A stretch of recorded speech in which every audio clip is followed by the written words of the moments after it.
Welcome to Corporate Time with Tom and Dan. I'm Tom. I am Dan. We are live on Twitch and YouTube right now, and Monday through Friday, you can watch us if you just subscribe to either Twitch or YouTube.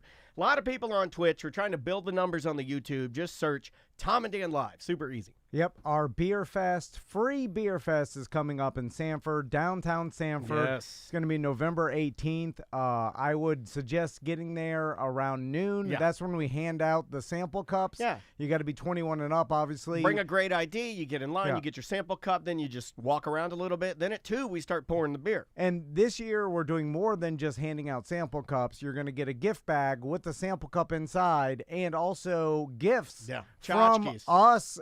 You get the sunglasses. Random garbage. They've got, we've got coupons from sponsors. Money off.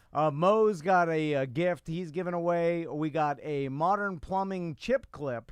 Hold on a second. I love being a chip clip, man. So we are giving away We're thousands giving away of chip gifts. clips? And a sample The brothers, the modern PI brothers are giving us chip clips. Then hang out up until 2 o'clock. That's when we start the beer pouring with 40-plus local breweries. We got some good breweries this year. Plus, all of our friends and our brewery friends bring out specialty we've had beers. Good breweries every year. I just want to say that. Yeah, but this year, really good. Really good. It's like Ron from Play Linda always makes a specialty beer Yeah. for us. He brings a secret beer. Yeah, like so. He's done a key lime beer one time. Yeah, I forget the one that Andrea fell in love with. So cherry or something. I forget what it was, but it was amazing. And then True Phonic is playing, and I hear tell that chat room is straight melting about the chip clip, brother. I got to tell you, they are into it. How come we didn't think of that? I get so tired of we're giving a koozie. Well, we're giving out sunglasses. Sunglasses you can use. You know what? We've given out sunglasses, but we've never given out how come?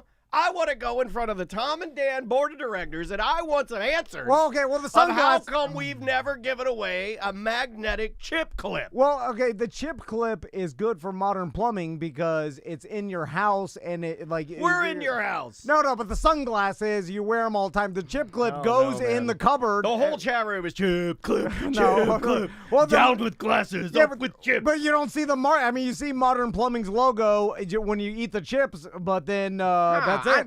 I'll be taking a deuce but later. When you're wearing the Tom and Dan sunglasses, you're wearing them all the time until they break, which will be pretty quickly because I disagree. They're Chinese hunks of They're ass. Made out of old chip clips.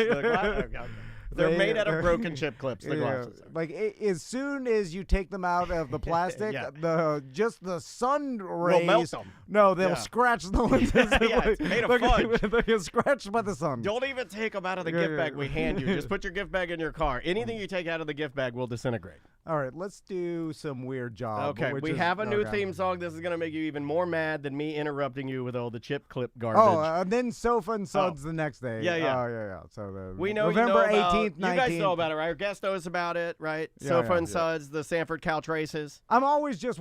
Almost didn't happen, the Sanford Couch Races. It almost didn't happen. Yeah, there was the whole thing. Very lucky. You're just like Lauryn Hill. You're very lucky. We bring our couches to Sanford. All right, so we got a new song? Yeah, a new song by Trivia Drew. It's going to make you really mad. God. It's going to make you really mad. Here it is. It's a weird job Wednesday, and a stranger calls in.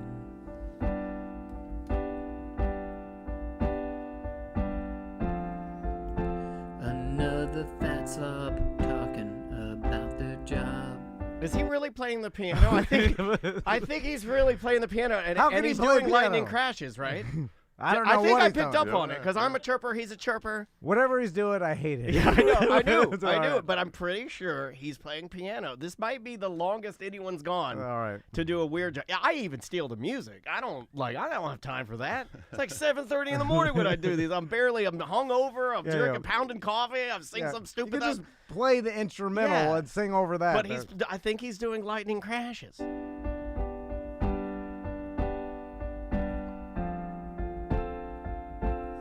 Then Tom opens his eyes. Oh, man. Confusion sets in. He forgot the name of the caller on the phone. All right, yeah. Do you want to go the full thing? You got to at least hit the chorus. Oh, I feel it. Weird John's back again. Another rando recommended by a BDM. This beat is old, but of course we're gonna do it again. I can feel it. Oh, man. All right. I'm all right. Hey, welcome to Weird Job, everybody. We're glad to have you here. I wonder if he tried to grow a rat tail like old Ed Kwasowski has. That guy can rock a... You remember that guy, the lead singer of Live? Long rat tail. So Grant is here. How you doing, Grant? I'm doing good, Tom. Thank you. So this is more of a doing weird... good, man. Thank you for putting me in a different spot than Dad. This is more of a weird hobby Wednesday. Yes. Because Grant has a wooden box that he brought in with He's got him. a gun! And so what kind of hobby are we talking about, Grant? I am a slot car racer. All right, slop cars. Slob cars. So, okay, so That's what I heard. now what is the definition of a slot car? Well, there's a lot of different genres of slot cars, but basically it is a small model type hobby car that rides in a slot along a groove, sort of like a model train, but rather than tracks, there's a guide that the car uses to follow around a circuit. I love these. Okay. I had these as a kid. So- I mean, Absolutely. probably not like what you're going to show us, but I had the trigger gun. Is that the triggers where I'm pulling the triggers? Absolutely. And, yeah, I would pull I had a Tyco Okay, so set, and you'd pull the triggers, and me and my dad would race the car. It was awesome, dude. I had one of these too. I when kind of was want a one now. kid. Yeah, you know, like I don't know what it is about these slot cars. When you mention them to men, we all go like, "Oh, I got to get a slot cars." So they're powered. They're electric, right? Exactly. Okay, and so what's the difference between like the toys that me and Daniel grew up with, and then professional slot car racers? I imagine like the cars are faster. Well, I can actually show you. So actually, this car I'm holding right now, this is one of my cars I have from my childhood, probably what Dan used. This Yeah. is a Tyco. Yeah, man. I don't know about you guys, but the mecca for me around here when I was a kid growing up as a toy store was the Toys R Us on Altamont and 436 across from the mall. Yes, And it was the only one I could go to from DeLand. Like we had Altamont Mall, but there was no Toys R Us in Daytona. Yeah. So you had to go to Orlando to get the Toys R Us. He's right. I mean, that was like the place you went. We've got a sign from that Toys R Us in the boys' playroom that Crystal bought when they were going out of business. Like they were selling their she signs. had one of those mommy breakdowns, right? yeah, mommy breakdown. And we used to go to that Toys R Us. Like I think it was only in business for the first couple years of like at least Tommy's life. Yeah, it was closing down. It That was was when way out. Babies R Us and everything was Yeah. kind of transitioning out. Now it's a Hobby Lobby. Yeah. You can get your you can get a 3-foot tall Eiffel Tower in there. So you have a version of the slot car that's the toy. So what's the difference between that and what you have? So these actually, they're toy. This is what's called an HO scale. So this is just a smaller version of what I race, which is a 1/24 scale commercial car. So Oh, he's got them all in a wooden Yeah, box. so- Anything in a wooden box looks better, by the way. basically, the difference is this car you can race at home on a track that you purchase, sort of like from Toys R Us. Yeah. Basically, growing up in the 80s, Toys R Us was two things for me. It was slot cars and Tyco RC cars, and it was Nintendo games. So that's what I went Hell there yeah. for, So usually every year between the ages of 5 and 10, around Christmas time or at Christmas, I would get a new HO slot car set for my house because I grew up, my dad was awesome and basically a big kid. So, if he thought it was cool, he was like, hey, my sons would love this. And, so we ended up with a lot of... So put that one We got you the Okay, same just hold thing that every out. year. Oh, you can hold it a little lower. Yeah, The so same. Did you want the Yeah. slot cars every year, or is it like it's just the Yeah, same we- standard? We did actually because, usually these cars and being kids, after about 2-3 months in, they'd be busted up and the track would be having trouble. So every year, yeah, you'd get it and you wouldn't think you wanted it at first, but yeah, it was awesome. Can I tell you something I love about slot cars and you're unlocking a memory? This has been happening a lot lately. He just unlocked a memory of the smell of the controller. Is it or the trigger? Like, what am I smelling when I You played were- with slot cars? You were The- actually smelling ozone. Okay, yeah, the ozone. What the hell is that? from Yeah, the- from you the don't know elec- what I'm talking about, do you? Like when you would play with this thing and you're pulling that trigger and if they're racing around, the whole room would fill up with like gas. Well, what's ozone? Basically, it's a gas. It comes off from like electric current, electric motors, and basically, yeah, there is a smell that they give. You know? Dude.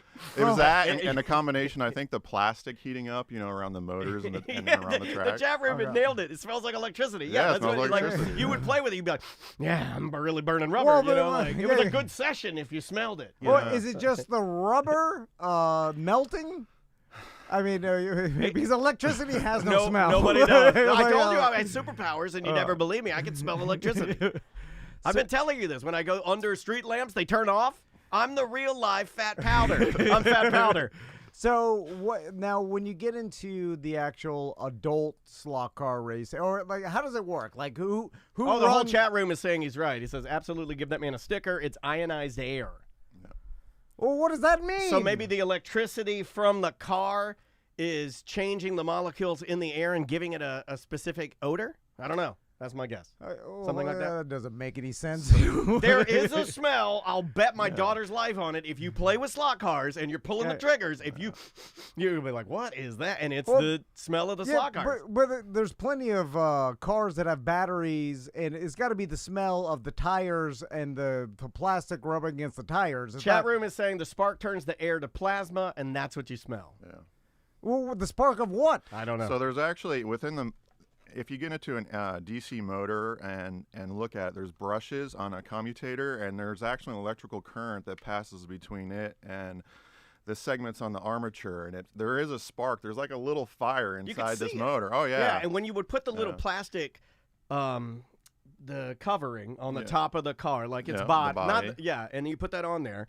And you'd start going. Every once in a while, you'd look through the holes in the body. You'd see like a little. Spark of electricity. Yeah, and it always looked a little dangerous. And they haul ass. So I think that's why I liked it. Because it seemed like something was happening in there, not just it was just moving around and like, oh look, it's magic. That's not as good as seeing the actual thing. So Tom, you can actually. All right, let me see this. It's a joke one. I hope it's. So there's not much to it. Basically, you have your DC electric motor, 2 wires running to the front of the guide of the car. That's what rides in the slot. And within there, inside the motor, if I had to hook it to a power supply right now, you would see an electric current passing, through the magnets into the armature. Now it's old technology too. Oh yeah. Is it pretty much the same now? Like, have they made like any great improvements, or is it pretty much the same as what I had when I was little? It's pretty much the same thing. There's a lot of improvements in controller design. Yeah, I bet. But otherwise, it's a very old technology. It's an old sport that's been around since the early '60s. All right, so I want to get into the details of the actual racing league. Is it a league or is it? I'm kind of upset that you came here today because I kind of feel like I'm going to get into this somehow. Like I feel like this is going to be some dumb hobby.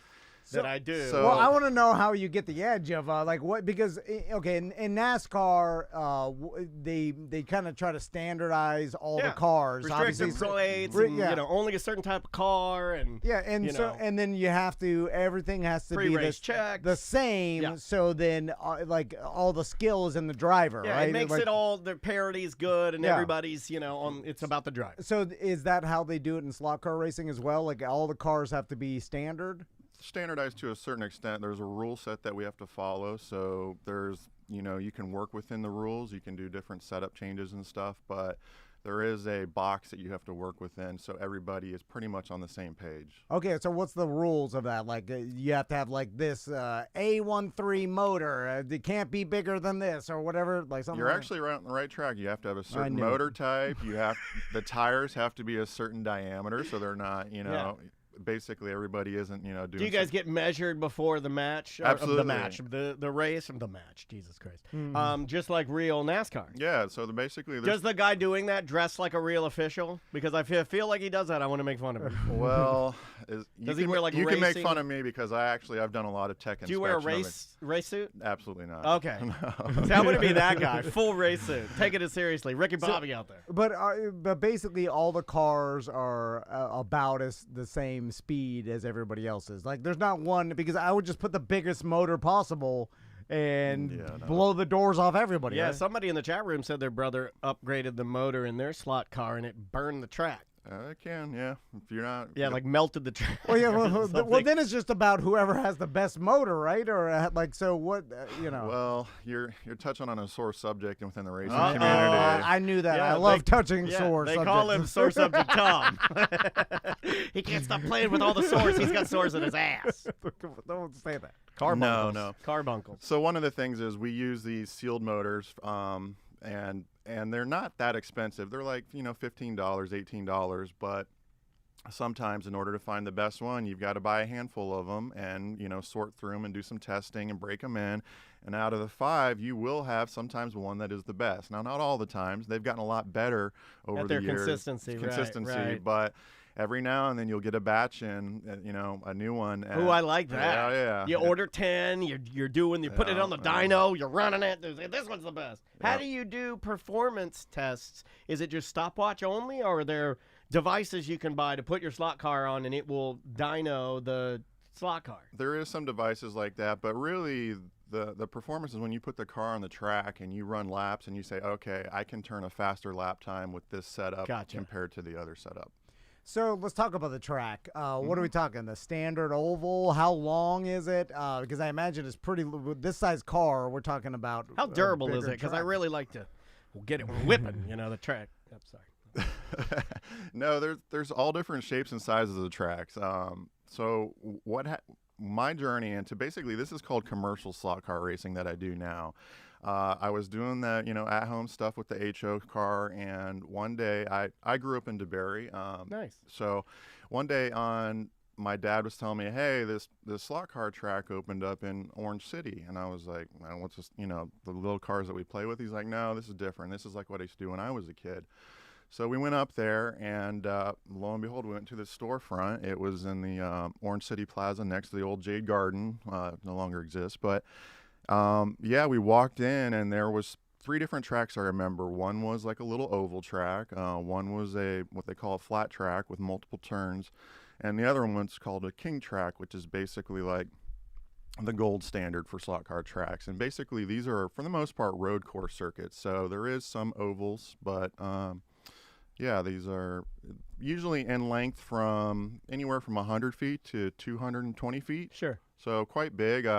Actually, your office here and space wouldn't be enough to put a track in normally. That's cool. Yeah, they're quite big. So, okay, you're talking about sizable track. Mm-hmm. Now, how do the races go? Because you're in a slot, so are they all timed? Because obviously you can't pass each other, right? Exactly. So each track normally has 8 lanes. A commercial track will have 8 different lanes, and each lane has its own color. So red, white, green, orange, blue, purple, black, yellow.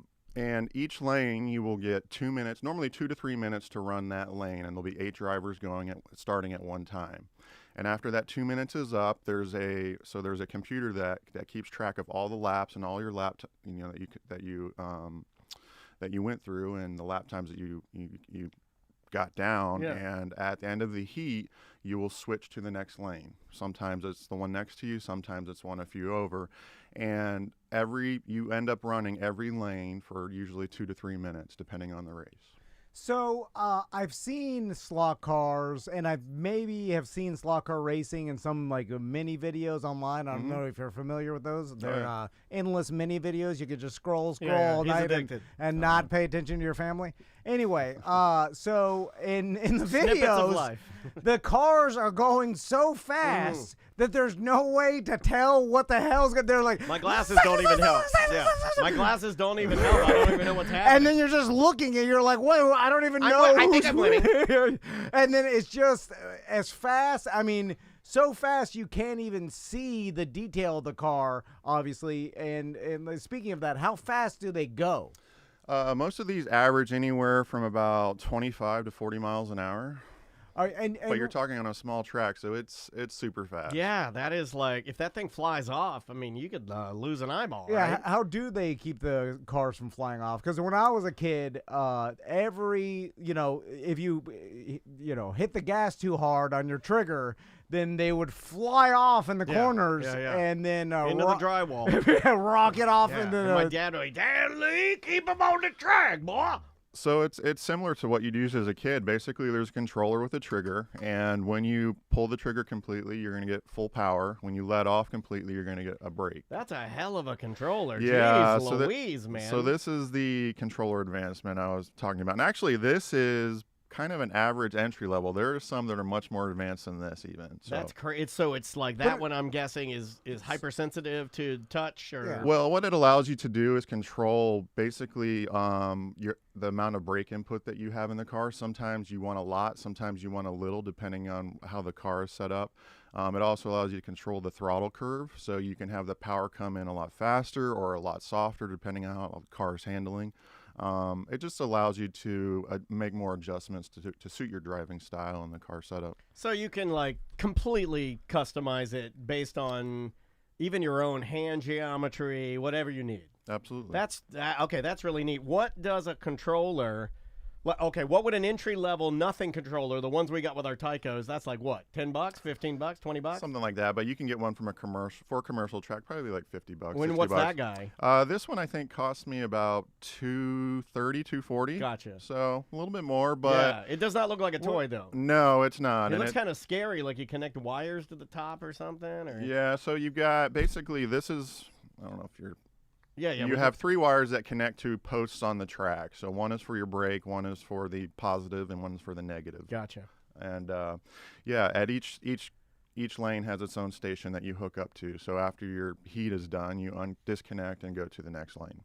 So the controller controls the car through the track? So you're controlling the speed of the car. So if you're going on the straightaway, you're going to have the controller fully pulled back and you want to give it full gas. As you come up to a turn, you want to let off at a certain braking point and let that so the car slows down enough to coast through the turn. And then basically what you have to control is getting back on the power at a certain point.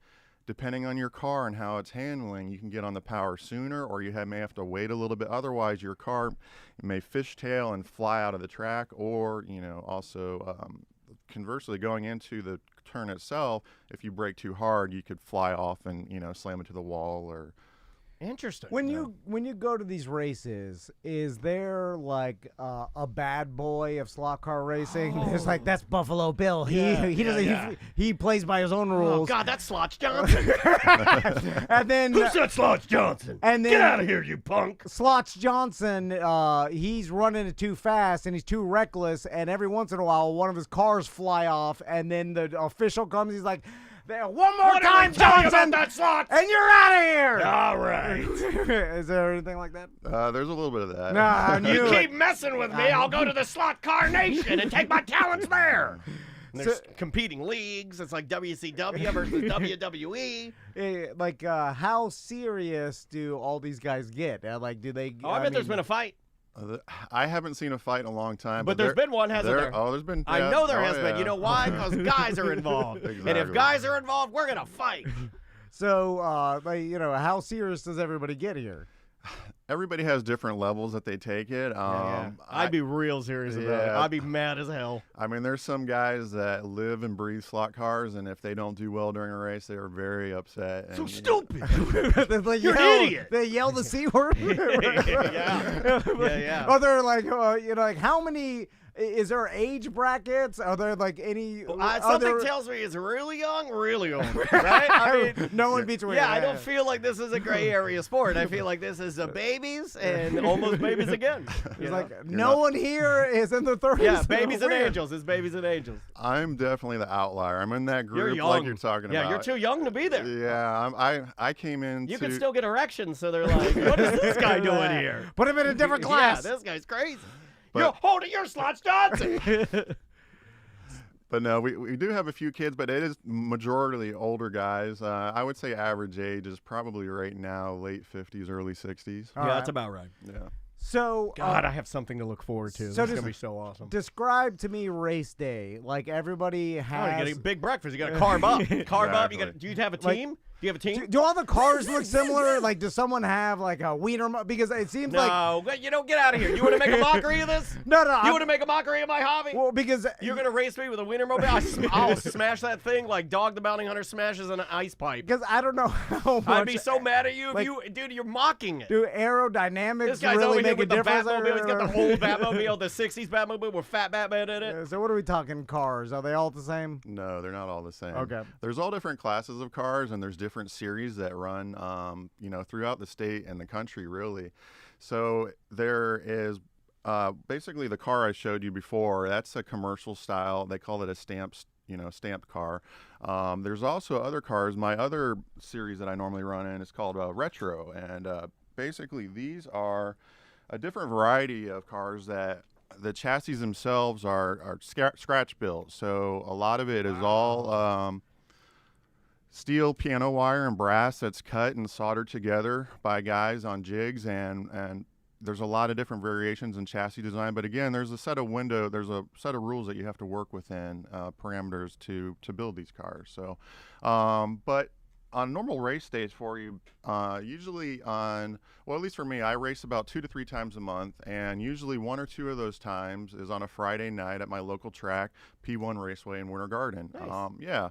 So we have a great group of guys that show up. Usually there's Is it indoor? It is indoor. Okay. Yeah. This is great for like when you're in Oh, your yeah. 60s. This Yeah. is fantastic. Oh. You sit there and you noodle with your car and you get it ready to go, and then you take it and you race guys. Yeah. They'll have a couple beers and call it a night. There you But go. who puts it on? So there's track owners, and basically, Ooh, let's start a track. yes. Well, I'm virtually certain there's no money in any of this. I know, it's all he thinks about. It's all he thinks about. Well, what's up? Yeah, I mean, yeah. they're fun, and you want to I be doing wanted it to for start a fun. company one time where we washed hot air balloons, just the cloth, Awesome. not the baskets. And this guy. So there's people that have these facilities that run them, and what's in it for them? A lot of them, it's their hobby. It's what they enjoy doing. So a lot of them saw a need. Enjoyment? Hey, yeah. Oh yeah. my God. Do any of them make their cars like? Do they put little sponsors on them? Oh, absolutely. Yeah, you make them look like. Do Oh, they yeah, put like roller like? cars, Do they yeah. put like tire scuffs on them and try to make them look like? Some guys do, but Yeah. normally you get enough damaged racing that it doesn't. How many guys have an all-American flag car they call the Patriot? A lot? Is there a lot? There's a few. Here and Okay, there, yeah. but- Anybody put any questionable political phrases on there or anything like that? Yeah, Yeah, there's a yeah. few. I know, Yeah. I know what I'm dealing with here. There's not one Obama car here. No, not even one. Not I even know one. the demographic Not here. even one. Not even one. So I imagine there's a lot of crossover. It might come as a surprise to most people that there aren't any miniature black people driving these slot cars. I imagine there's not much, or there is a lot of crossover between like the hobby car people. You mean like RC car? Or not RC, like the people that paint little tiny miniature. Oh, miniature. We call those people gay. No, like you know, we that don't. have like they're the people Miniaturists. that paint Is the that the cars word? or like Miniaturists? put together cars because it's super detailed and like I'm You not. know who's doing that some right of these now? people are building these things. Our buddy Juan does that. He paints the D&D characters for like Yeah, table yeah, gaming. You yeah. know, like that's a big. We have a lot of listeners that paint tabletop gaming stuff. So there are a lot of hobby car Ooh, people. that looks into like this. Racer X. Yeah, so this is actually what you're talking about. A lot of people do enjoy the hobby just for painting and detailing the bodies. This is the body as you would purchase it normally. It's clear, it's thin, it's plastic. And what you do is you tape up the windows, you can tape up your designs and paint different colors and basically do whatever you have in mind.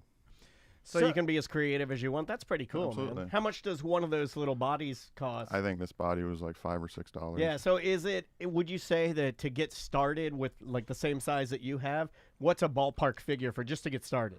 You could easily get into the hobby for a couple $100. That's not bad at all. Yeah. That's pretty cool. So, are there anybody that like within the racing community that's known for cheating? Our favorite thing. Like in the fishing world, Tom and I became very obsessed with the guys that were putting weights in their fish. And in the video, and everybody arguing with them. And there are so many videos of them cheating like before that. Like if you go down the rabbit hole, this is like a thing. There's got to be a guy in slot car world who is notorious for bending the rules. And by the way, the way to really do that, the fish cheating, is to put the guts of another fish inside the fish that's a good because of idea. the natural weight. That's a really good idea. It's just hard to stuff intestines down a bass's mouth.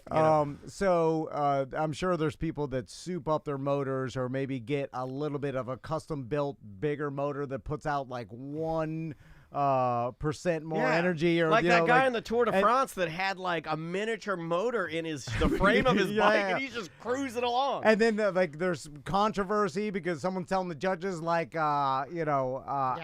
cut his tires with a pocket knife. I saw it to get extra traction. Like Bill Slotcar is way too fast. Like there's no it's faster than anything I've ever seen. He's got to be cheating. Is there anything like that? It doesn't happen often, but we have had a few instances here and there. And if anybody in Florida, and when I say Cheating Charlie, you know who I'm talking about. Whoa! I knew it was Cheating Charlie. That son of a bitch.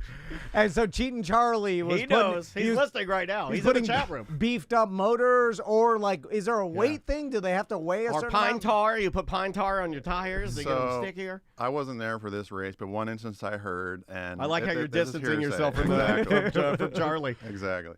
So there's a certain rule. And they do listen to the radio. Yes, they do. Yeah. Out of slot all car guys. Slot car guys are radio guys. Holy it's crap. only radio. Slot car, if there's something I know about slot car guys, it's 3 things. They love slot cars.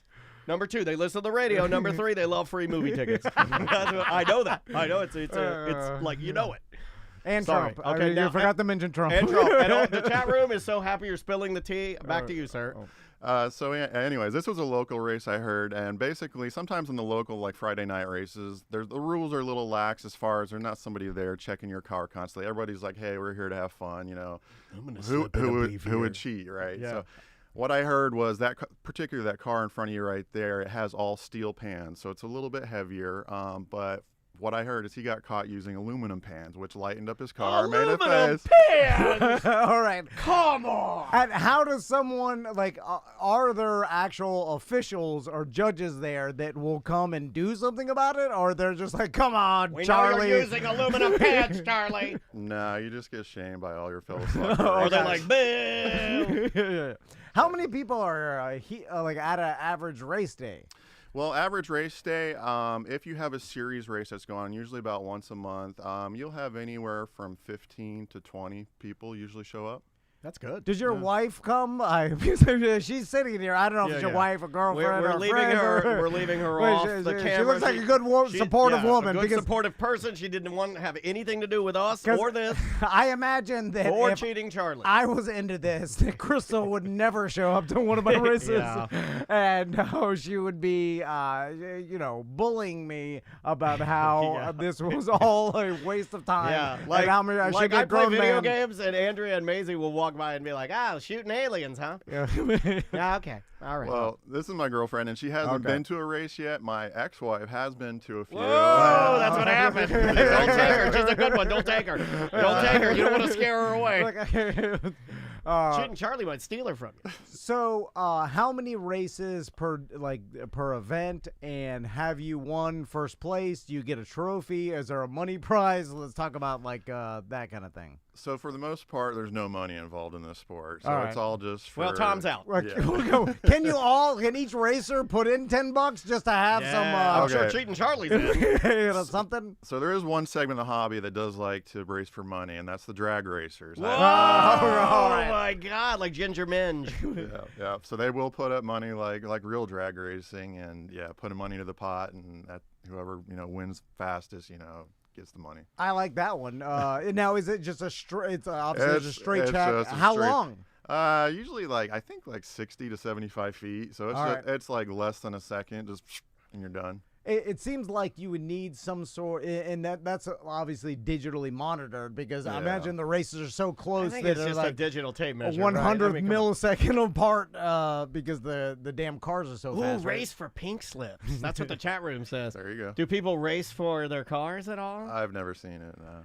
Well, there you go. That'd be kind of cool, right? You've spent all that time. I imagine, in the slot car community, no one wants to take that much any chances. Yeah, no, I know. Gambling. I don't know how. That's how I felt. I don't know if you guys risk takers. I don't know if you guys remember the show Pinks that was on years ago. Yeah. But it was a race. It was a drag racing show where normal people would supposedly I feel like no put way their they cars did, up against each other, and winner takes all. Winner takes the cars. And I fell in love with it the first time I watched it until I realized it's all fake. Yeah. And I was about to say then that I was mad. I feel like it's like very little chance that they actually exchange car. We're talking a car that costs $100,000, Yeah. and Like an old Barracuda or something. The guy's Like, all right, here you go, fair and square. and these like drag racing guys, like they're not 100 millionaires where they're just gonna give away their $100,000.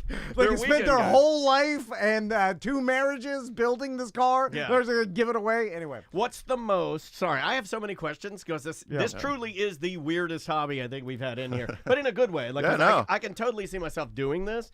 What's the most you've seen, or I guess like 2-part? What's the most you've spent on a car, and what's the most you've seen somebody spend on a car? I would say I've probably myself spent there's the chassis and there's all the components, but altogether I've probably spent at the most maybe $150 on a car. Well, that's All not right, bad. so not expensive. No, that's not bad at all. No. Have some people spent like way more? There's or? certain segments of where you can get into $200-300 for a full setup. Yeah, it can get expensive for sure. It's like most hobbies you can go in at a certain point and a certain level, or you can just go overboard and really get into it. This one actually sounds like, though, more reasonable than most of the hobbies, Yeah, I mean, when you get involved, because like if you can get running for like $200, that's great. Now, like, how pumped do you get when you win? He gets an erection, Tom. Back to you. Like, full. Are you, are adrenaline you pumping? yelling like, F yeah! Like, I like that. Yeah. I like it when people, How excited are you? Just like, oh, that's good. Yeah, I like a good race. chest bump. I like an old Patrick Ewing chest bump. Are you super competitive? So I am not that competitive. I'm what's referred to as a MidPack Racer. So on occasion I will win, but not very frequently. But I have a great time. I still get that adrenaline rush. And like so the old timers, it's like Andrea. I got a MidPack over here. I'm just doing it for the fun. Yeah, that's me. And the fellowship. Yeah. I bet this guy wants universal health care. He's a mid-packer. Goddamn mid-packer. So, have you won a race and taken down an old timer? I have a few here and All there. right, Yeah. He took just last week. He took down the Let's Go Brandon car. Yeah, took him out. Yeah. Like, do you have a name within the community, Yeah. a nickname that anybody knows you by, or Falcon? Not that I'm aware of. You're just grand. But other people have nicknames, right? Like, there's, is there any of that? Oh yeah. We have a few. Yeah. You should be called Mr. $5, and that should be your whole. You should work that, right? I'm Mr. $5, and you should always bet $5. Grant $5. There you go. You could dress in a Civil War outfit. Pick the right side. So, how long does it, like a normal race day last? Because I'm sure You get up early, Cracker Barrel breakfast. Yeah. Load your cars. Yeah. Okay. Yeah. Right. You gotta get a cooler. Yeah. You gotta have Because you bring some beers, right? Like it's like a softball. Like I know old men play softball, and most of their time is spent just drinking in the parking lot, and then they'll go, and then they may not even play. I don't a even think full my dad 5 ever played. innings. I think my dad just sat in tiny shorts and drank beer. Yeah. So is there a lot of just like hanging out, drinking? You do some racing, or They'll usually do some drinking after the race, but not at the raceway for the most part. Not allowed. No. Not allowed in the is pits. it frowned upon? Like, why can't I be just S-faced? Yeah, I can't pull the trigger if my hands are flopping all around. Oh, yeah. Well, usually there's kids around, so yeah. Kids, no. These are my toys, not kids. They got their own toys. Yeah, and These are man toys. and like, how big of an area? How many people are showing up? Or were we talking? He said 20 to 25 people, right? Just 20 to 25, and their families, or like On average, I mean, you'll have some people bring their families with them, but they're also usually within the raceway. There's also the normal operations going on. So you'll have people coming and renting cars. There may be a birthday party going on. where they have kids races going on another track. So Gotcha. For my okay. birthday, I want to see the old timers. Yeah. Okay. So they're opening it up to like trying slot car because you got to start. Yeah. You gotta yeah. you gotta market. You gotta in get the 'em new- hooked so they buy the stuff. Yeah. You gotta get other people. You gotta market the slot car industry you so try- you get the young ones in Do there. you actively try to find hobby shops around the Central Florida area whose owner is elderly and going out of business so you can go in and undercut him for all of his leftover slot car inventory? Because I am. I'm constantly looking at these hobby stores all around Florida, and I'm like, that guy's going to die soon, and pretty soon it's going to be 75% off all the fun stuff. Like the RC cars. Old men eventually die, and then they have tons of RC cars that are stuffed in their scary warehouse. Yeah. Then they leave it to their grandkids, Yeah. who then they sell immediately it to the sell Chinese. everything Yeah, they sell it to the Chinese. as cheap as possible. Any of that? I'm not that much of a collector, but no, there is a little bit where guys do get into the collectible side of the hobby. There's guys that don't even go to a commercial track. They have their own tracks at their house, so they'll collect all different scales of, or types of 1/32 scale cars. Are there guys that will recreate famous NASCAR like institutions and then race their cars like Yeah, some guys. just like trains then? yeah. So it's just like trains. How big can you, or far can you go with this, Grant? Like, if you wanted to dedicate your whole life to being the best slot car racer, is there a national division? Yeah. Is His there? girlfriend looks concerned by the Is way. there a global Yeah. slot car champion that you can global. You go to Dubai and race. strive to be one day? Like, where's once you get beyond Winter Springs? There's a is slot it- car museum in Orange City. Did you know that? I think it's at a guy's house, but yeah. Is there a world slot car championship? There's gotta be. Or like Gotta be. there's all the different Yeah, countries there's come gotta to be. find out who's the best? Absolutely. So actually going on this week up in New Jersey is one of the biggest races of the year called the Fall Brawl. It's actually where all the top retro racers from around the country are joining up. Slotch Johnson will be there. Yeah. Oh wait, no, he won't. He's banned. He's still banned. He's got a two-season ban. So are you going to that or? I was supposed to go, but no, things didn't work out this year. All right. But I know why things didn't work out. I think I know. Yeah. Spending too much time on the slots. All you care about is your cars and that smell, the ozone smell. But so is there going to be someone named global champion, world universal? You want me to look slot up car? world slot car champion? Yeah. Like, do you know who that is? Do you follow it? Well, so you're there's all different genres of slot cars. So in this case, in retro, there will be somebody named Champ. If you look up Fall Brawl Champ 2022, you'll probably see, somebody, Is this it right here? The ISRA. So that is the European version of, Oh yeah. and They that's, got pubes. yeah, that's actually they do race in the U.S., but there is a, I'm sorry. I'm such a child. but yeah, here's some of Is the it slot- bigger in Europe? it can be bigger in Europe, certain areas, but yeah, there's. Oh, now I'm on the Wikipedia page. But okay, yeah, that's pretty neat, dude.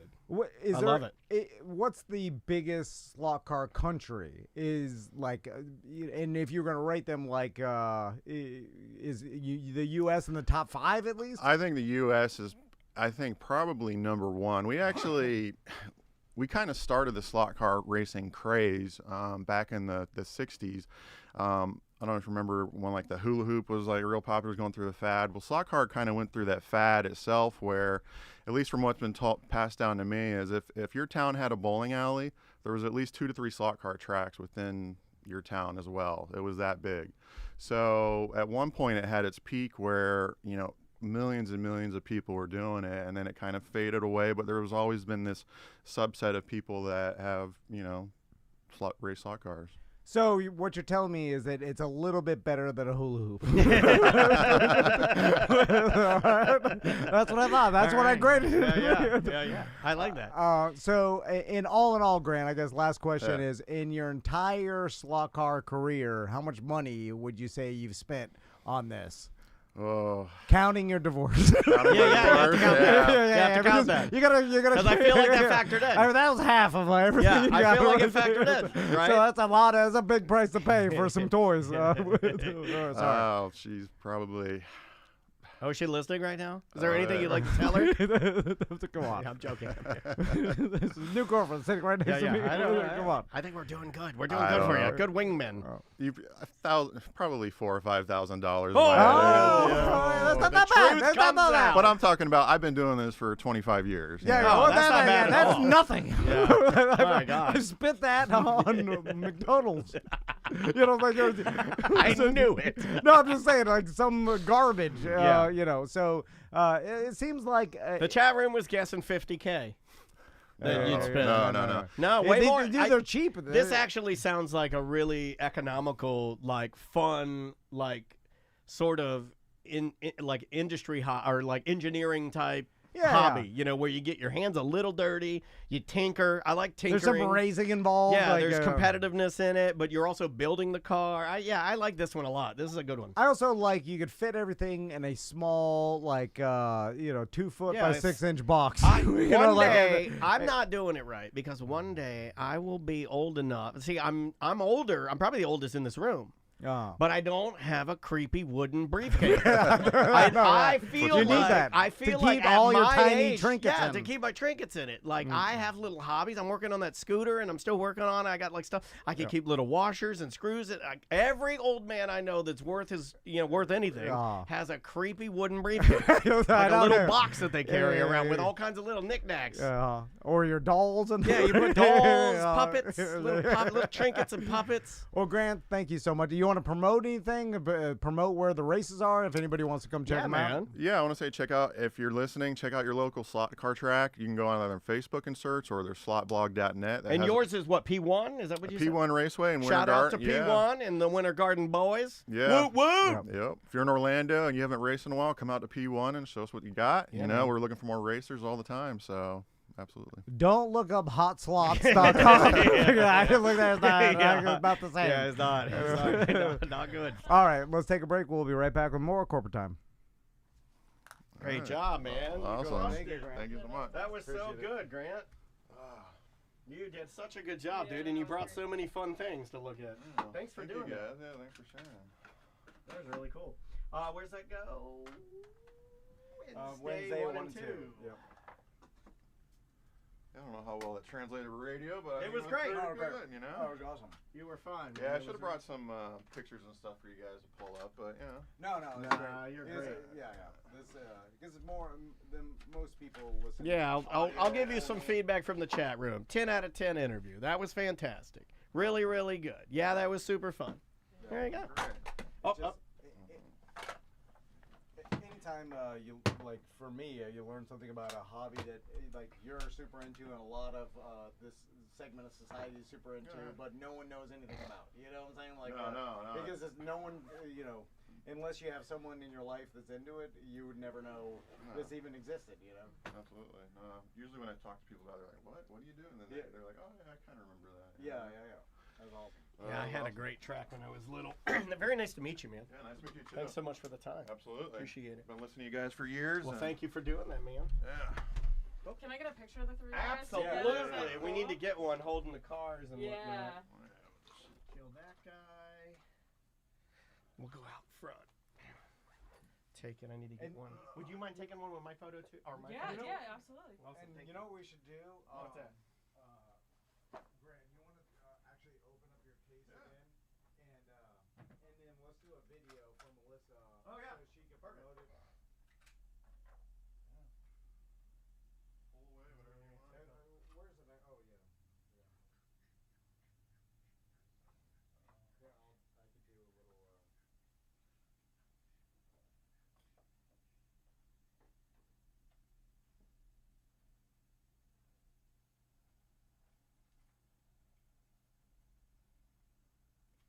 B-roll. We need some B-roll. Yep.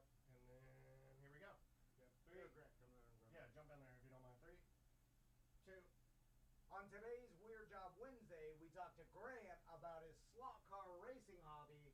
He spent thousands of dollars on these slot cars, and it's pretty awesome. And they go fast, and apparently they stink. Perfect.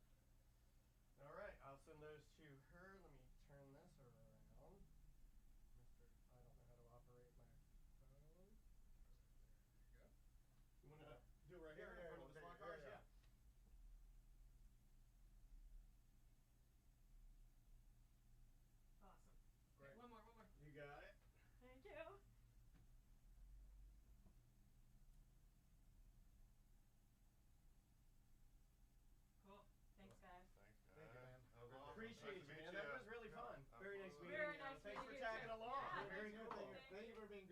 Yeah, you guys are so fun. Have a wonderful rest of your Tuesday, y'all. Thanks. You got it, man. All right. So now we really only need 10 minutes. Yep. So we'll do 10 minutes and finish off. Voicemails, new ones. Yeah, let's just do 10 minutes of voicemail and we'll finish off Wednesday. Cool. And then All right. and then honestly we could do a Tuesday 1 and then just do Tuesday 2 after lunch. Yeah. Or Yeah, that's fine. Whatever you want to do. Yeah. All right. I mean, it's all doable. All right. This is Tuesday. This is Wednesday 4. Wednesday 4. Right, Would the be 10. the last segment 10. Why don't you bring us back? Here Yep. we go. 3, 2. Welcome back to A Corporate Time. Let's do some voicemail. Yeah, man. If you want to leave us a voicemail message, couple ways to do that. You can call our Tom and Dan line, 1-866. Wait, yes. 844 866. Oh, Tom. no. I'm glad we're doing it. You know what? I'm glad we're doing this. I'm glad we're doing this. Hold on. It's on the internet. It's 1. Just look up the Tom and Dan number. It's 1-844-866. Tom and Dan. No. The Oh, yeah, that's too 866 long. is That's part too of the long. Tom and Yeah, Dan. oh, yeah. No, 844 Tom and Dan. Or Yeah. is it 866? It's 844. Wait, oh, now you've confused It's me. on the internet. Yeah, it's on the internet. it's just it's easy to find. I think it's 844. If you can't even look, 866. if you can't even look it up on the internet, do you even care? Somebody do. I'm waiting for the chat room to spell No, it out on their they keypad. don't care. They don't care. You guys don't help. You just tear down. You only punch. You Yeah. only punch down. And by the way, chat room, 1-844-866-6326. Thank you, Nightbot. you guys are here every day. Do Yeah. do you do any work? Yeah. Like, What is the there- hell are you Is doing? there any work getting done? Are you just watching us? You could be watching too. If you decide that you want to be like our chat room and do no work, you can find us on YouTube. Just search Tom and Dan Live. Also on Twitch, Tom and Dan Live. You get to see us. They were making fun of us taking a photo with our last guests in there, and they were like, "Oh, look at how stupid they look. They don't know what to do with their hands. You guys are a-holes. Bunch of a-holes."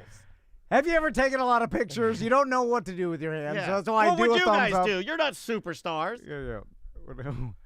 I was gonna give I'm an not a OK superstar. symbol, but that was, Oh, yeah. someone took that You know over. who ruined the OK symbol for all of us? The Nazis. guy who dressed up like Gru at Universal Studios. That MFer. The tall guy that dresses up like Gru, the Minions Gru at Universal Studios. He gets in one photo and he's like, I know what'll be funny. I'll pretend to be a Nazi.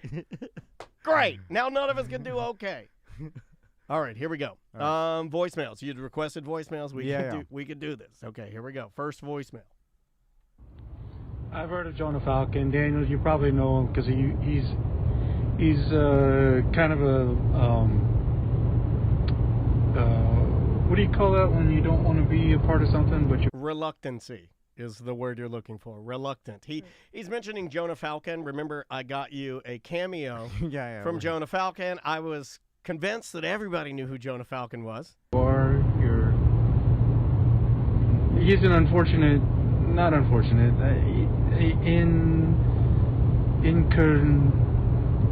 what's the word I'm looking for? Where you are, you don't want to be a part of it, but you are anyway. He's kind of part of the whack pack for Howard Stern. You probably heard. Reluctancy. He's reluctant to be part of the whack pack for Howard Stern. I'll help you out. I'll help you. I communicate for a living. So I was right. You remembered him from 90s radio. I didn't know I remembered him from the Stern Show, but that checks out. That would make sense, right? I listen to a ton of Stern. I love the whack, but there's nothing I found more entertaining on Howard Stern. If I was still watch the Beetlejuice I do. videos. If I was tuning into Howard Stern and they were like, on today's Howard Stern Show, Drew Barrymore, I'm like, no, thank you. On today's Howard Stern I don't want Show, any of the interviews. Whoever. It could be Barack Obama. I don't care. Yeah. On today's Howard Stern Show, Hank the Angry Drunken Dwarf. Well, I'll be there. That is must-see TV. Beetlejuice versus the Iron Sheik. Wendy the slow adult, I believe is what they transitioned her name to. Yeah. Wendy the Unfortunate sounds like a fighter, like a knight. She still listens to us. Occasionally she'll call in. You know, my sons will yell out Baba Booey every once in a while. Howard's got to be proud of that, right? Well, yeah, because it got into the YouTube culture. Well, it's a forever meme now. I mean, now Baba Booey, Yeah. the phrase Baba Booey is. Yeah, they'll run through the house, yell out Baba Booey, and I'm like, you don't know Baba Booey. I'm like, and then I try to tell them what it is, and they're like, I don't know. What you're describing isn't funny or doesn't make sense, and I'm like, they yell it out in the news. Yeah. But anyway, it got into YouTube, and now they know Baba Booey. That makes me happy. That I've never been more proud of your sons. They're yelling Baba Booey. Tell them that Uncle Danny is really proud of them. But they're doing it for YouTube. I love it. Let's try this one. Hey guys, just listened to the BDM show about Daniel. You're talking about the man-made lake resort / thing or whatever. I recently found out we've got a weekend place up in Edgewater on the Intercoastal, and they're building a place just like you described, except it's not inside. It's outside. They're gonna have like a big wading wave pool or whatever for the people, but they're gonna have wave machines for surfing. And I found it odd that they're gonna have that a stone's throw from New Smyrna, but New Smyrna doesn't always have waves, so supposedly this thing's going to create like the perfect 2-foot or 3-foot waves, or maybe even bigger, and they'll be able to have them all the time. But just like you described, a resort with a hotel and all that kind of stuff in Edgewater at 95 and 442. Yeah, like when I was a kid, I was talking about this yesterday on the show. When I was a kid, in Surfer Magazine, they had the schematics of this like surfing resort that would be somewhere in Japan where you would go, and it was all indoor, but it was like it mimicked the ocean.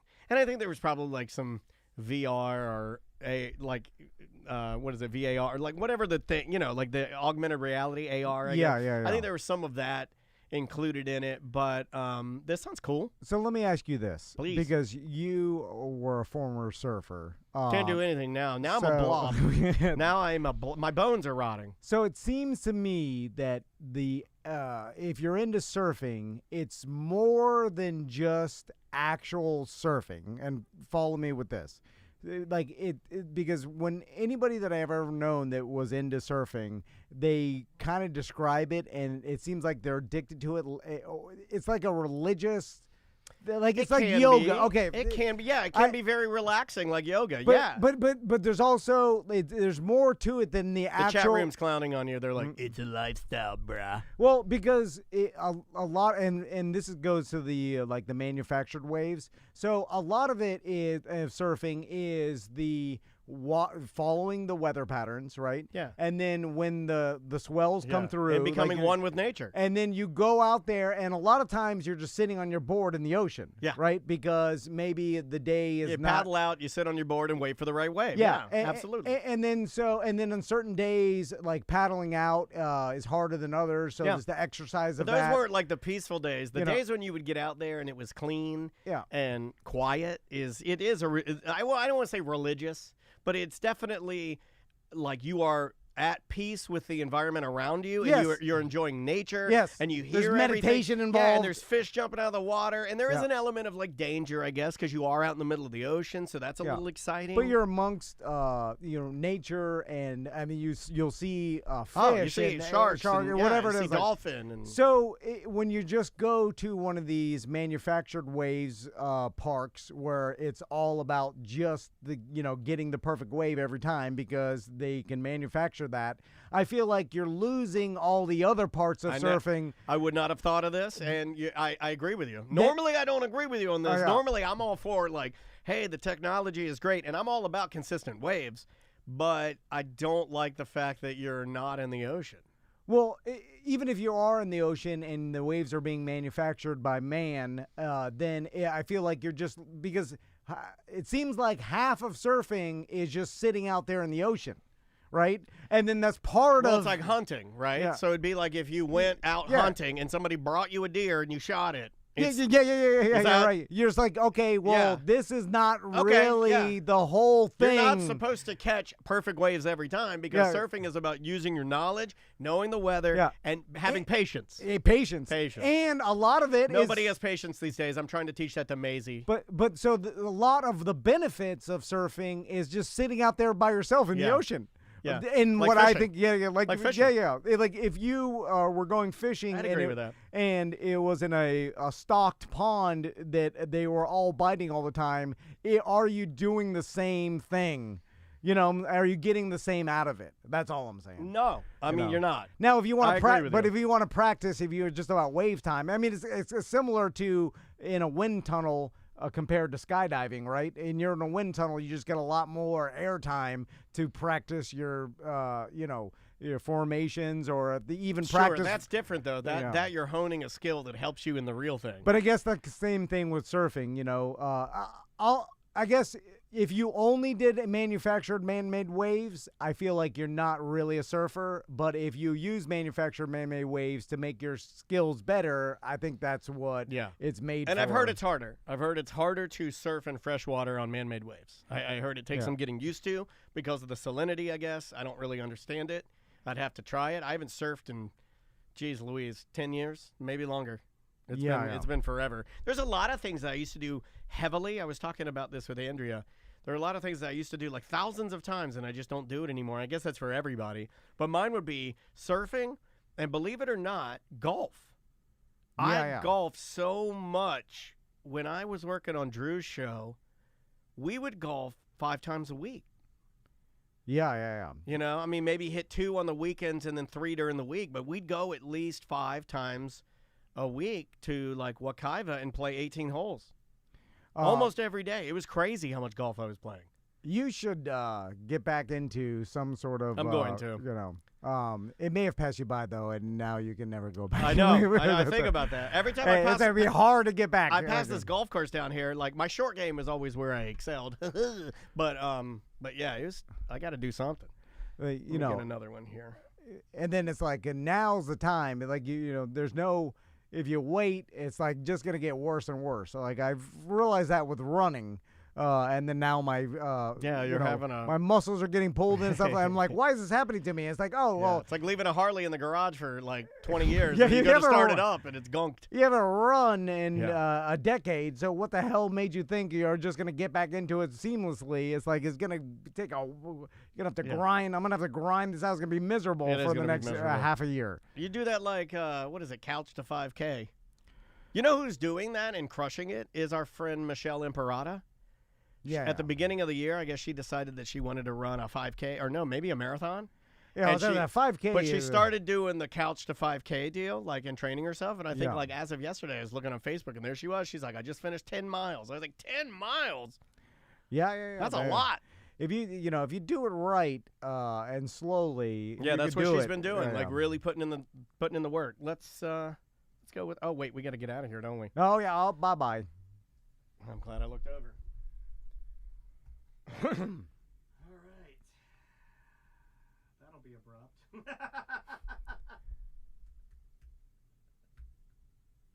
All right, are we doing another one, or did you want to wait? Well, so a couple things. We only need to do Tuesday 1 and 2. So we can do Tuesday 1 and then Tuesday 2 after lunch, or we could do them both after lunch. And we can do. We don't have anybody else after lunch, right? Yeah, we have one phone interview, but it's just a quick phone. Who's the phone interview? It's with the guys from Croon and Airbnb. Yeah. That's what it was. But that's going to be a 20. So we could do a we could do a 20 right now. A voicemail. Yeah, I'm down.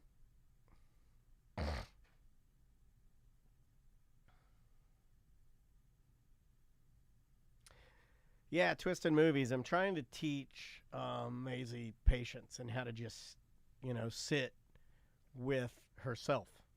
Like it's a tough one because she likes to move. So most of the time in our house, she is dancing all over the place, like always doing a move or a flip or some sort of bullshit.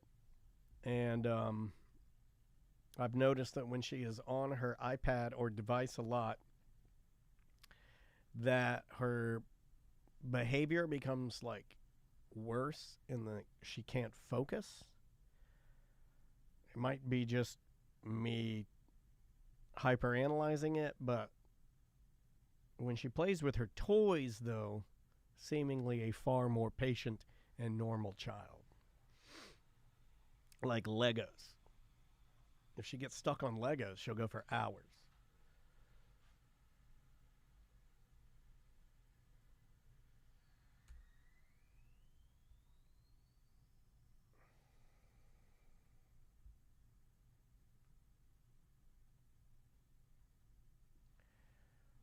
Oh, we're getting a Lego convention? Well, shit, I'll have to go to that, Tracy. Tracy, let me know if you're going.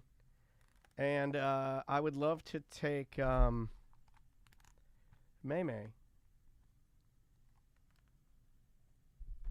It's funny, all the parents are there. I was talking about how Maisie's behavior changes when she's like been locked in the screen for a while. Like she just acts different. And they're all like, yep. Like everyone's like, yep. Yeah. Oh, yeah.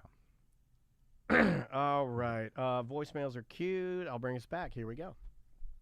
In 3. This is starting. Oh, starting? Okay. This will be Tuesday 1. Tuesday 1. Okay, here we go. In 3, 2. It is a corporate time with Tom and Dan. I'm Dan. I'm Tom. We've got our Bad at Business Beer Fest coming up November 18th. I'm really excited about this Bad at Business Beer Fest, man. It's free beer fest. We got over 40 different breweries, local. We got live music. We got DJ playing starting at noon. Yep. Orlando Music Syndicate. Yeah, they're awesome. They did a great job last year. Get there at noon to get your sample cup. You're going to get a gift bag full of a bunch of different gifts with the sample cup. Sample cup will be in the bag with a bunch of other stuff from a lot of our clients. We got full pour glasses that are for sale for Yellow Brick Road Foundation. Juan will be out there set up on the tent for that. Yeah, every bit of that money goes to the Yellow Brick Road. They help children with congenital heart defects and families. Yeah, and then True Phonic is going on at 2, and that's when the beer starts pouring. So, like, I suggest just getting there early, getting your sample cup, and then hang out in Sanford until 2 o'clock, and then come back for the beer. The perfect way to do it is, like, get there early, get your sample cup and bag, go eat something, then come back and taste beer. And it'll be perfect. We've got a bunch of our sponsors involved this year, so they'll be out there in 10, so you can just walk from 10 to 10. They'll be giving out free stuff. Yeah, put it in your bag full of stuff. Completely free event. Bring your friends and family, and obviously, like, you got to be 21 and up to get a wristband or whatever. I mean, it would be weird if we were like, this is the only kids beer fest. No, it's not. It's adults only. Well, you could bring your kid. You can I mean, there's no gate. So it's like, for families. My sons will probably be out there for a little bit, and then they're definitely going to go to the Sanford Couch Racing, which is the next day. Sofa and Suds, and me and Daniel will be calling the couch racing. You know, I've always wanted to do. That starts at 2. You know, I've always wanted to do, and I've never done this. I've always wanted to drive our couch. Do you think our team would slowly push me in a loop around it? Would just for fun? Yeah. You should drive it in the competition. I would. Like, I would, but I like calling it because I get to make fun of all the people, and that's really fun. The Carl Tully is putting together a team this year. Oh, well, I mean, Carl's he's a strong boy. So he's run some. He's been crushing it lately, man. Some races recently, and some.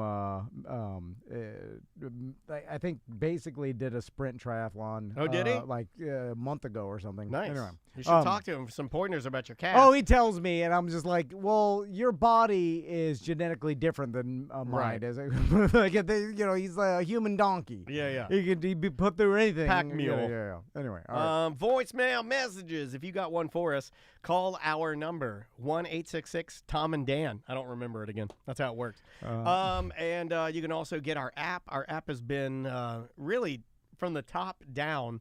Had a full makeover. It's running faster and better than ever. And our buddy Matthew did that, and we love him so much. But yeah, grab our app for Android or iOS. Just search Tom and Dan app or A Mediocre Time. Here's your first voicemail message. Hey, Show. Listening to the ACT where you're talking about the missing guy, how it wasn't really in the news, probably because there was no suspicion of foul play. I mean, even though it's a missing person, so there's probably foul play. But there's no leads on it. It's just kind of someone who disappeared.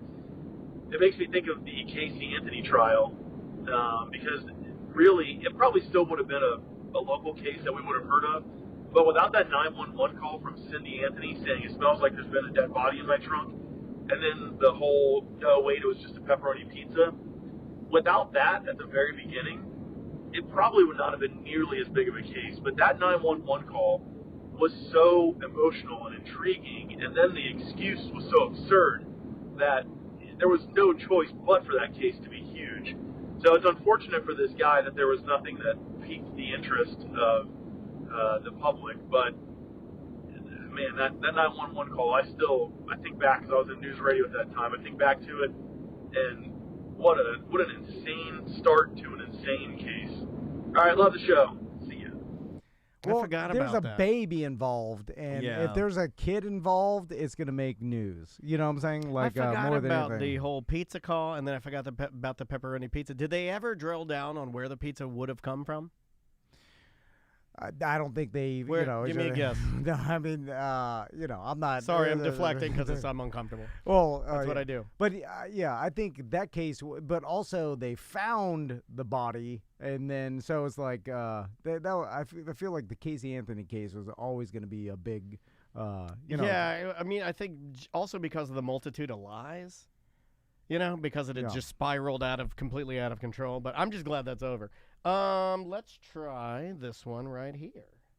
Tom and Dan and Sam. Oh, nope, already did that one. Can't play that one. Too much Kenny. Sorry, Kenny. I gotta cut down on the Kennys that we play. Tom, Dan, and Sam. It's Canadian Josh. So I was listening to the Joe Rogan podcast the other day, and then it hit me. So despite the fact it's arguably the biggest and most successful podcast ever, the production quality is actually pretty rough. I mean, he does use good mics. He uses SM7Bs, but there's virtually no editing. It's got a very rudimentary intro and outro, and he'll just randomly, abruptly cut to his commercials, like for his Manscaped or Athletic Green commercials. It's actually pretty jarring. Anyway, he'll pause in the middle of an interview, go take a pee break. A lot of the show is just him and his guests watching YouTube videos. Hey, Jamie, look this up. Hey, Jamie, look that up. And last week he had on Elon Musk, and they literally ordered a pizza during the show, so we got a delightful 5-minute symphony of billionaire mouth noises. But yes, I still do listen. Why do I listen? I guess it's just guest dependent for me. Like when he had on Elon Musk, or if he has on like Neil deGrasse Tyson, Bert Kreischer, I'll definitely listen. But Joe Rogan himself actually isn't the most entertaining guy. He is a great interview. He's very curious, and he lets his guests talk. Did you catch that, Tom? He actually lets the guests talk. Anyway, just wondering what you guys think of the irony that the most successful podcast in the world has such poor production value. Head scratcher. Anyway, I'll hang up and listen. Love you guys. BDM for life. I don't think it's poor. No, and there's a difference between not produced and poor production. Yeah, I don't think it's poor. It's just not produced. Yes, and I think that's specifically done on purpose because you, at his level, you can have an army of editors, and there's unlimited yeah, he has everything money he needs. and resources to get that thing can be produced better than anything out there if they wanted to do it. Yeah. But it seems like he specifically leaves it like that and leaves the pauses and the pizza break because that's probably how he started. Like it was, and podcasts in nature have that like unpolished vibe to them. It's like it's supposed to feel a little more conversational, a little more real. Yeah, I'd agree with that. The chat room, though, and we can use them sort of as a barometer, although they're super fans. Like the vast majority of them are kind of pontificating about they have a problem with any of the other podcasts they listen to not necessarily telegraphing when they're going to go to break. So you'll be listening and you'll be getting to the meat of like some murder story, and then right before they go to break, they just cut in, and like even sometimes I've been listening to some that I even like that it's like you cut a word, like you didn't even take the time to find a natural pause. Like yesterday, I'll give you a for instance of what I do, right? Because I don't think a lot of people know what I do. But like we had Tiffany in, our good friend Tiffany Martin from Salty Sisters, and she wrote the Edible book. So we did a 40-minute segment with her, and I had to cut it into 2 20-minute segments. So when I put the WAV file up into my program, I look at it and I find a natural pause. And there was one where she was transitioning to another topic. And I went in there and I cut it there, and then I gave it a nice fade.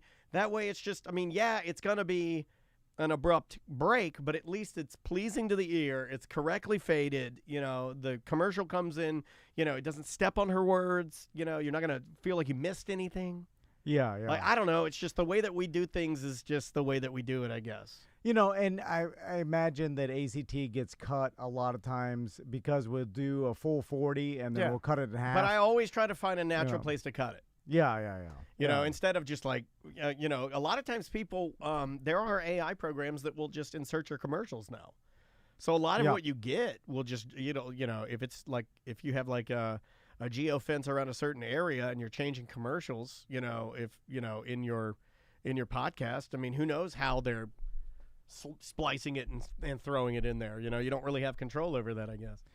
The Rogan, obviously, he's made the most money out of anybody podcasting, but it's more like at this point in time, like even any other social media influencer or whatever, it's how much of an audience you have that's engaged and how can you market to them and how much is that worth? Sure. You know, and so every audience is worth a different price, I imagine, depending on the demographic and who is paying you the most to advertise in front of these people. So it's all over the place. And even Rogan, he's making, it's like more of his brand because I'm sure he's got a way to direct market to, he's got some version of BDMs, right? Like some extra subscribers or something. I don't know. I don't think he does.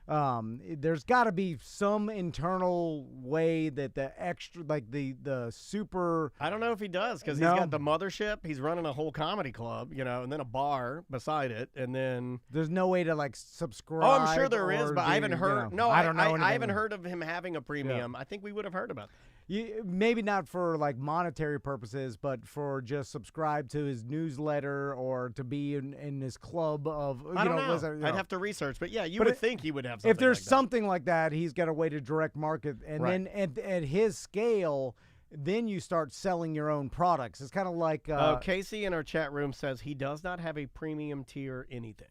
So, but Interesting. when he goes to like selling like the Alpha Brain and stuff, I'm sure he's got a like either he owns that company or he's got a owns a portion of it, because then you start direct marketing your own products and then you make a lot out of that, even more than the advertising. Right. It's like Alex Jones direct marketing his own survival. That's what Liver King stuff. was doing too with his kit. You know, his carnivore diet kits. Because when you're talking about that level of audience, now each one of them spending $10 or $25 on something, now you're making way more than even what you're getting paid for marketing.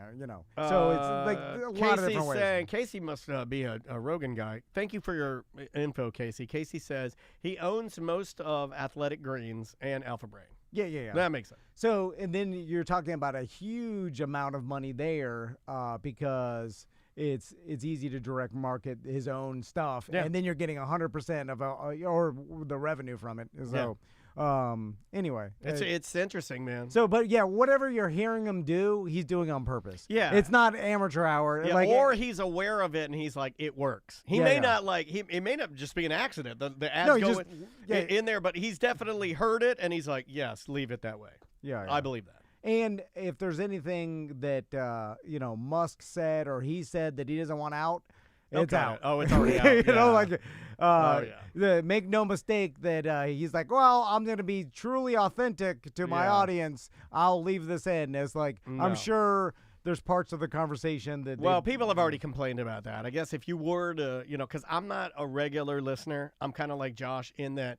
I haven't started this new Elon one. I probably will at some point listen to it. It's funny. I catch all my stuff through mini TikTok videos or whatever. Like, there'll just be portions of the interview. I get that on YouTube because I'm on there more because of what we do. Yeah, the reels on, I do the YouTube shorts. But, it's funny because, like, I'm not always in there. I don't know what he's always got going. But, it's absolutely deliberate. Well, that's the problem now, too. It's like you see a 2.5 hour Elon Musk interview. You're like, that's a lot of time. But you know what I've been doing? Like lately on YouTube with the videos, especially with Rogan, they'll give you a timeline on the bottom and they're cut into each segment and what they talk about, and you can kind of hover on it and find where you want to go. So I just kind of go through that in the morning, and if it's like a 2-hour interview, I'll go through each one and be like, talking about the cars. Let's see what he says about the Model 3.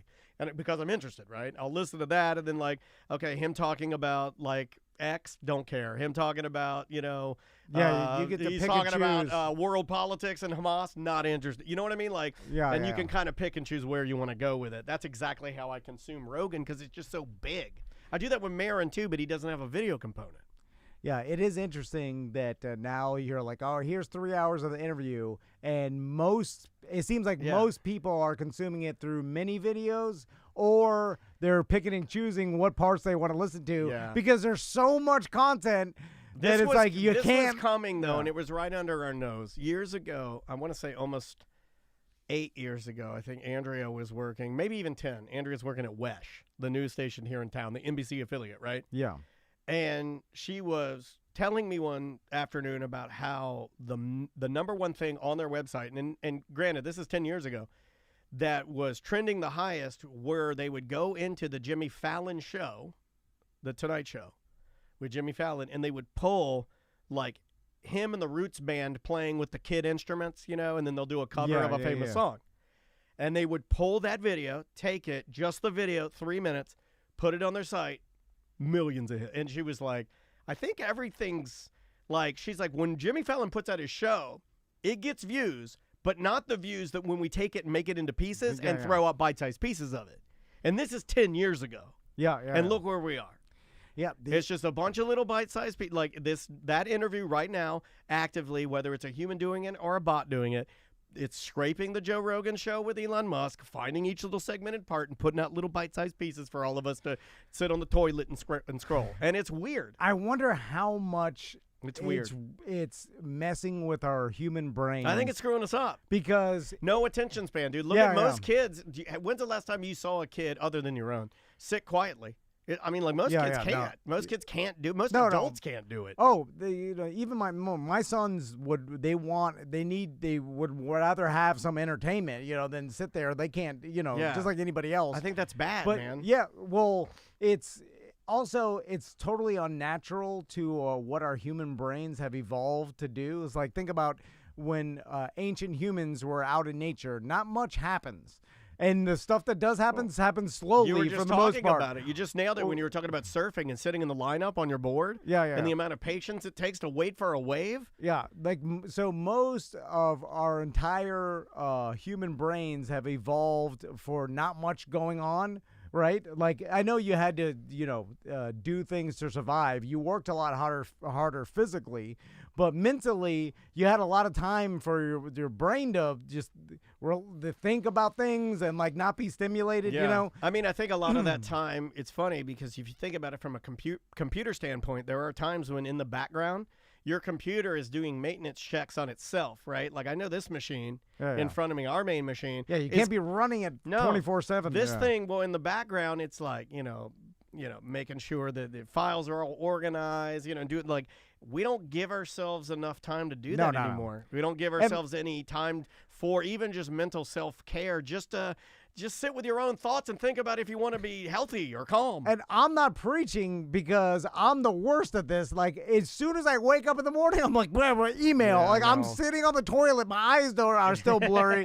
And then I'm looking at emails. I'm jumping to Facebook. What's going on the BDM page? Like, and then nonstop, I'm stimulating my brain every second. Like, I'm sitting there on the commercial breaks of Monday Night Football. I'm scrolling through I'm mad about TikTok. that. I'm scrolling TikTok through the commercial breaks, and then football comes back on, and then if like not much is going on, back to scrolling. Yeah, I'm trying like, not to checking do that. my email. I do that during TV, and I'm the world's worst about it. And so if I'm watching something with Andrea and it starts to I start to detach from it, like I can feel it's not holding my attention.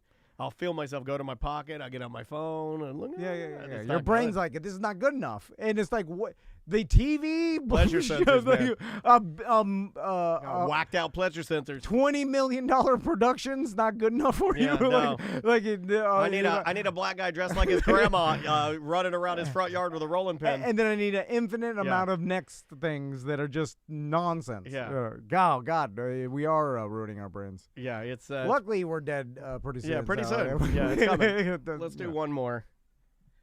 Hey guys, I was just listening to the OG show where you're talking about underage drinking, and I just moved to Wisconsin and learned this fact that has still blown my mind. But in Wisconsin, it is perfectly legal, and they can do it, to go to a restaurant and be served an alcoholic beverage with your parents' permission at 12 years old. That's dope. As long as you're 12 years old and your parents are with you, the server can legally serve you beer or wine or alcohol.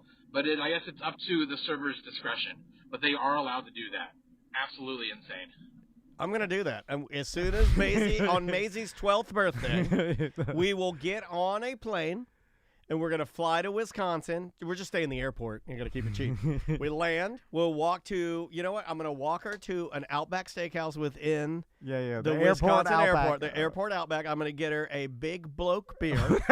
Get her the Big Bloke. I'm a fan of any novelty jumbo beer at any restaurant. Like, Winghouse has the Big Daddy. At Outback, they do have a thing called the Big Bloke. Tom has seen me put down 5 Big Blokes before I get on a plane because I am scared. But I'm going to get Maisie 1 Big Bloke. Mick Ultra. I'm not crazy. I get her a Mick Ultra, right? I think she'll like a shock top. I'll get her a shock top. Just because the orange has a mohawk of spikes. I love that mohawk it's orange. Perfect All for my kids. craft beer buddies are like, they shaking their heads. But I'm like, look at how cool he is. All right, we're going to take a break. We'll be right back with more corporate time. All right. That's funny. All right, guys. Lunchtime. Yeah, we'll be back.